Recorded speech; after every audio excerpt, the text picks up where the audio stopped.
नारायण नारायण नारायण नारायण। भगवान मंगलमय है और भगवान की सृष्टि मंगलमय है।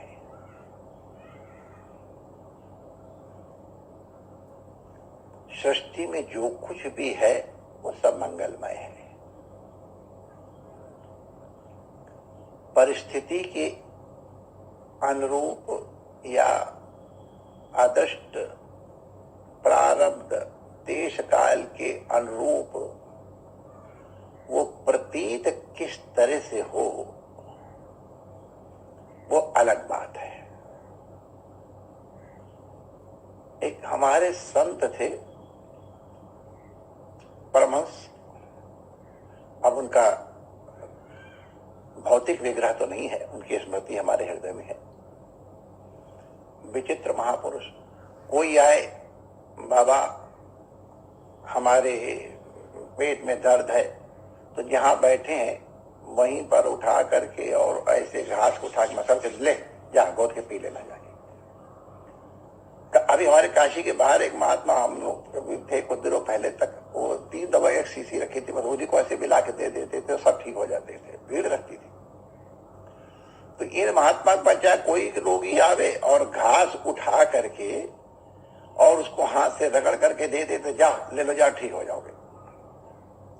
तो एक बार उनसे पूछा कि महाराज ये आप क्या छुमंतर करते हैं?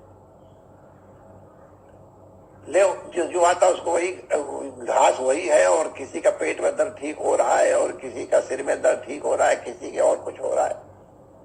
उनका नारायण संसार सब परमात्मामय है। तीनों गुण, सातों धातुएं, वात, कफ, पित्त, इस सब में है। कौन सा गुण उभर के आया है ये उसका गुण मान लिया जाता है। तो मैं इसमें जो सारे गुण हैं उनमें से जो गुण रोग के उपचार के लिए आवश्यक होते हैं उनको उभार देता हूं, प्रकट कर देता हूं, तो वो उसकी औषधि बन जाती है। तो उसको हम सब गुण, बात भी है, कफ भी है, पित्त भी है, लेकिन हम जिसको ऐसे करके कह दें तो इसका प्रबल हो जा, वो प्रबल हो जाता है। महात्मा की सामर्थ्य है। ये हम इसलिए चर्चा कर रहे हैं कि हम साधकों को किसी के लिए कुदृष्टि नहीं रखनी चाहिए। कभी कभी हम कुदृष्टि रख लेते हैं, लेकिन वो होती नहीं बात है। हमारे निर्वाण संत थे, जब हम काशी में रहा करते थे, तो हमसे प्रातः काल मिलने के लिए आए और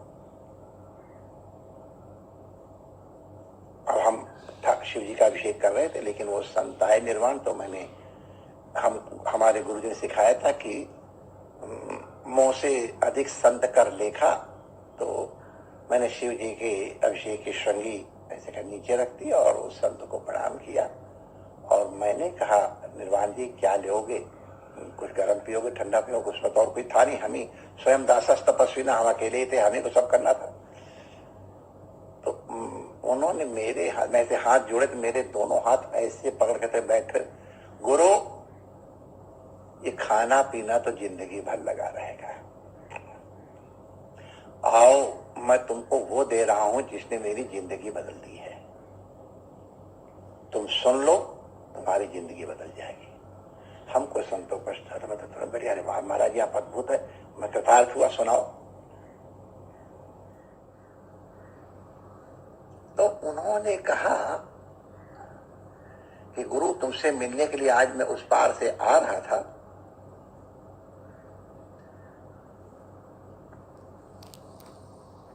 नौका अभी आई नहीं थी, मैं स्नान ध्यान करके तिलक छापा करके पाठ कर रहा था, विश्व विष्णु वसत्कारो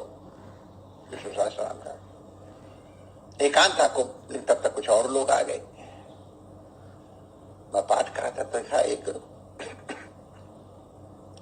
व्यक्ति एक जवान छोकरी को लेके आ गया और लगा खी करने के लिए। तो संत को लगा समा है, इसको समाहित होना चाहिए। ये से 50 लगभग बहुत वर्ष पहले घटना। उस समय इस तरह के आचरण प्रायः बहुत अच्छी दृष्टि से नहीं देखे जाते थे। हंसते मैंने कहा देखो कैसे अश्रेष्ठ है। थोड़ी देर बाद निर्वाण कहते उन्होंने अपने झोले से एक बोतल निकाली और कुछ लाल पीला सा रंग का कोई द्रव निकाल करके गिलासों में डाल के पीने लग गए। अब हमको लगा देखो दुष्टों को, अरे यही कुछ करना था तो कहीं एकांत में चले जाते, पी पा करके आ जाते। मदिरा पीने के अवसर है ये, पवित्र गंगा तट है, सामने काशी है, अन्नपूर्णा विश्वनाथ विराज रहे हैं। कह रहे गुरु हमारा मन खराब हो गया, कैसे पापी लोग हैं। उनको ध्यान नहीं है कि ये ब्रह्म मुहूर्त का समय है, उषा काल है, भजन करना चाहिए। तो कह रहे गुरु मैं पाठ तो कर रहा था विश्वम विष्णु वषटकारो भूत भव्य हो, लेकिन मेरा मन दिक्कत हो गया। इसीलिए साधकों को सावधान रहना चाहिए।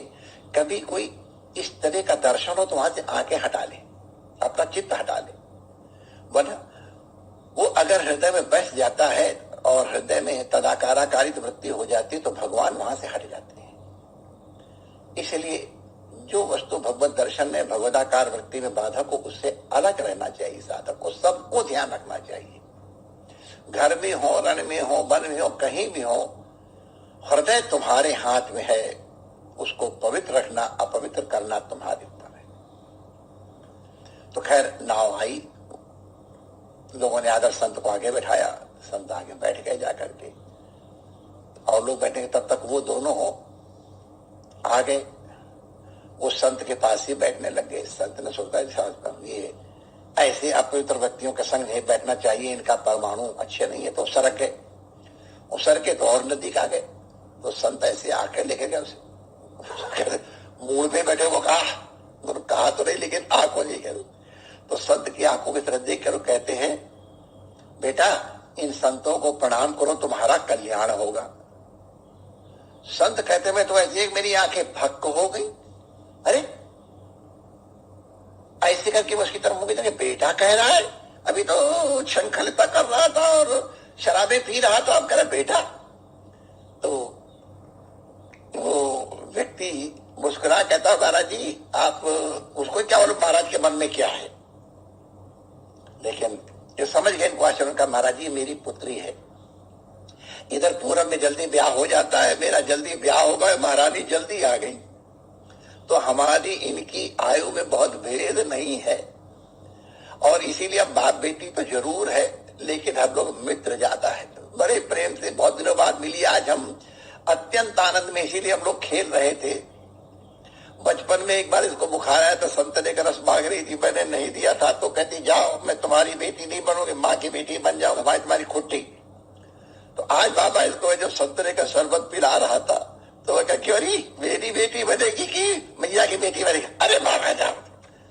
तो इस तरह बता करके गदगद होकर बैठे, संत कहे उनके आंखों में आंसू झलक रहे, झरझर झरझर बहने लग गए। संत के नेत्रों से हमसे बात करते हैं, गुरु मैं उनको आशीर्वाद क्या देता, मेरा मन कर रहा था कि नाव अगर किसी तरह फट जाए यहाँ पे और मैं बीच गंगा में डूब के मर जाऊं तो अच्छा है। मैंने पवित्र वेश बना रखा है, संत का वेश बना रखा है, मेरा हृदय पवित्र होना चाहिए, मेरी दृष्टि पवित्र होनी चाहिए। ये तो बाप बेटी पवित्र है और मैंने उसने दुष्संबंध देखे, वो तो पी रहे संतरे का शरबत और हमने उसमें मदिरा के दर्शन किए। आंखें अब बहने लग गई, मेरा हाथ पकड़े, गुरु सृष्टि नहीं बिगड़ी है, हमारी दृष्टि बिगड़ी है, सृष्टि को कोई नहीं सुधार पाएगा, अब अपनी दृष्टि को सुधार लो बेटा, सावधान रहना। धन्य हुआ मैं उनकी बात सुनकर के। वास्तव में सृष्टि नहीं बिगड़ी है, हमारी दृष्टि बिगड़ी है। अगर अपनी से दुर्योधन को दुनिया में कोई साधु ही नहीं मिला और युधिष्ठिर को कोई असाधु नहीं मिला, दुनिया वही है। हमारे दरोगा साहब थे, वो कहते बनारस में बदमाशी बदमाश रहे, बड़े ठग रहते हैं। और हमारे पति कहते क्या बात कर रहे दरोगा साहब, काशी में सब पंडित है, विद्वान लोग गंगा स्नान करते हैं, विश्वनाथ के दर्शन करते हैं। देखो स्वामी जी हमको बताए। आपने कहा गुरु जी उनका दोष नहीं, आपका दोष नहीं है। तुम्हारे पास बदमाश आएगा तो दंडवती करेगा, पैर छू पड़ेगा, पंडित जी गोड़ लागत है। और दरोगा के पास तो वही अच्छे लोग ही जाएंगे, दरोगा को उनसे पाना पड़ता है। तो इसलिए उसको बेचारे का उस तरह का अनुभव है और आपको इस तरह का अनुभव है। काशी तो चिन्मयी है, जिसको जिस तरह का दर्शन होता है, जिस तरह की दृष्टि है उस तरह की उसको लगती है। बंधुओं, हमको अपनी दृष्टि सुधारनी है। भागवत में कथा आती है राजा बेन की, कितना बड़ा पाठी है, लेकिन जब उसके शरीर का मंथन संतों ने किया, ये प्रतीक है, इसको समझिए, तो उसमें से महाराजा पृथु उत्पन्न हुए हैं, जिन्होंने इस समस्त धरती को समरस किया, समतल किया और सब जीवों को उनके अनुकूल भोजन का उपलब्धि कराई। तो बेन के शरीर से महाराजा पृथु हुए, पृथ्वी कहलाती है। तो बेन अपवित्र है कि अपवित्र है क्या कहा जाए, लेकिन संतों ने उसमें मत करके पृथु निकाल लिया। तो हमको संसार मत करके परमात्मा को निकालना है, अपने इष्ट को निकालना है। अपना इष्ट तभी निकलेगा जब हम अपनी वृत्ति सुधारेंगे। हमारी वृत्ति तभी सुधरेगी जब हमारी सृष्टि सुधरेगी, और हमारी सृष्टि तभी सुधरेगी जब हमारी दृष्टि सुधरेगी। साधकों को अपनी दृष्टि को बहुत सावधान होकर नियंत्रित करना चाहिए। परमात्मा सबका मंगल करे। जय श्री कृष्ण।